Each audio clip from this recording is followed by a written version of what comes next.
Sir ఎలా చూస్తా ఉన్నారు ఈ నేపథ్యాన్ని? పోలీసు వాళ్ళు బీఆర్ఎస్ భవన్ కి రావడాన్ని ఎలా చూస్తా ఉన్నారు? ఇది ప్రజాస్వామ్యమైన ప్రభుత్వాన్ని అందిస్తా అన్న రేవంత్ రెడ్డి గాడిద పళ్ళు దొమ్ముతున్నట్టు కనిపిస్తున్నది. ఈయన చేసే అరాచకాలకి ఈయన దానికి ఇదొక పెద్ద నిదర్శనం. చెప్పేదొకటి చేసేదొకటి. తన బుద్ధిని బయటికి వెళ్ళబుస్తున్నాడు. తన అక్కస్సుని, మా పార్టీ మీద ఉన్న తన అక్కస్సుని బయటకు వెళ్ళబుస్తున్నాడు.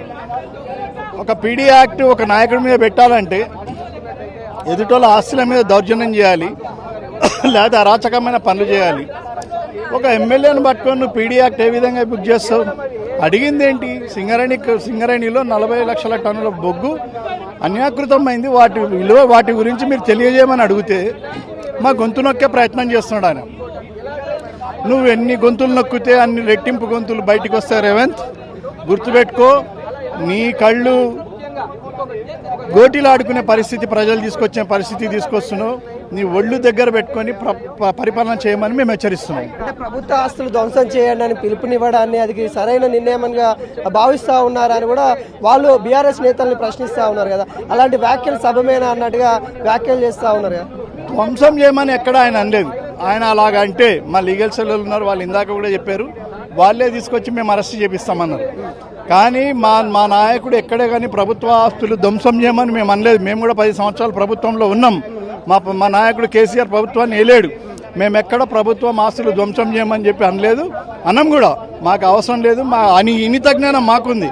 అనవసరమైన అక్రమమైన కేసులు పెట్టడానికి అడ్డమైన దారులు ఎత్తుకుంటున్నాడు ఆయన తప్ప ఇంకో మార్గం ఏం లేదు. విద్వేషాలు సృష్టించే విధంగా కనబడతా ఉన్నాయంటారు. విద్వేషాలు సృష్టించే విధంగా వ్యాఖ్యలు ఉన్నాయి. అంటే ఏదైనా న్యాయం అడిగితే విదేశాలు సృష్టించే విధంగా ఉన్నాయంటే దానికి అర్థం ఏమున్నది? ఆయన బాధ టీఆర్ఎస్ రోజు రోజుకు బలపడుతున్నది. ఈ బీఆర్ఎస్ని ఎలా తొక్కాలి, ఏదో విధంగా ఇచ్చేయాలనుకుంటే, కానీ ప్రజలు గమనిస్తున్నారు. రాబోయే రోజుల్లో మా ప్రభుత్వం అత్యధిక మెజారిటీతో మా నాయకుడు కేసీఆర్ తిరిగి ముఖ్యమంత్రి అవుతాడు. అన్న, ఈరోజు ఈ రాష్ట్రంలో ప్రశ్నిస్తే కేసులు, ప్రశ్నిస్తే జైళ్లు, అంతే తప్ప కాంగ్రెస్ పార్టీ ఇచ్చినటువంటి హామీలు ఒక్కడికి కూడా నెరవేరలేదు. ఈరోజు ఈ రాష్ట్రం ఏం జరుగుతుంది? రైతులకు మక్కలు కొనండి రా బాబు అని ప్రజల పక్షాన ఈరోజు బీఆర్ఎస్ పార్టీ అనే కానీ బల్క సుమన్ అన్న గారే కొట్లాడుతూ ఉన్నారు. అదేవిధంగా మీరు సింగరేణి కార్మికులకు ఇచ్చినటువంటి హామీలు ఎక్కడ పోయినాయి? ఈరోజు కార్మిక నియామకాలు ఎక్కడ పోయినాయి? ఈరోజు బొగ్గు అమ్ముకున్నారు కదా, ఆ బొగ్గు పైసలు ఎక్కడ పోయినాయి అని ఈరోజు కార్మిక పక్షాన ఆయన మాట్లాడుతూ ఉన్నా, పోరాడుతూ ఉన్నాడు. అంటే పోరాడితే, మాట్లాడితే, ప్రశ్నిస్తే కేసులా?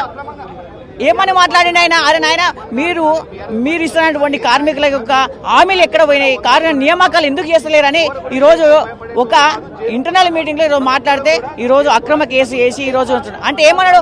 తెలంగాణ ఉద్యమంలో ఏ విధంగా అయితే మనం పోరాటాలు చేసామో, మిలిటరీ పోరాటాలు చేసామో, తెలంగాణ ఏ విధంగా సాధించుకున్నామో, ఈరోజు మీరు ఇచ్చినటువంటి హామీలు, కార్మికులు ఇచ్చినటువంటి హామీలైనా కానీ, రైతులకు ఇచ్చిన హామీలైనా కానీ ఆ విధంగా పోరాడి సాధిస్తేనే మనకు వస్తాయి హామీలని ఆ ఉద్దేశంలో చెప్తే ఈరోజు వక్రీకరించి ఈరోజు అక్రమ కేసు చేసారు. మేము ఒకటే అడుగుతున్నాము, ఈరోజు రేవంత్ రెడ్డి ఆనాడు ప్రగతి భవన్లో బాంబు వేయమన్నాడు. మరి రేవంత్ రెడ్డి మీద కేసు ఎందుకు వేయలేదు, కేసు ఎందుకు పెట్టలేదు, జైలు ఎందుకు పంపించలేదు?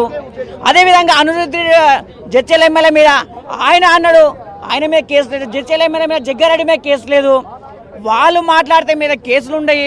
ఓన్లీ బీఆర్ఎస్ నాయకులు ప్రజల పక్షాన్ని ఈరోజు పోరాడుతూ ఉంటే వాళ్ళ మీద కేసులు ఉంటాయి.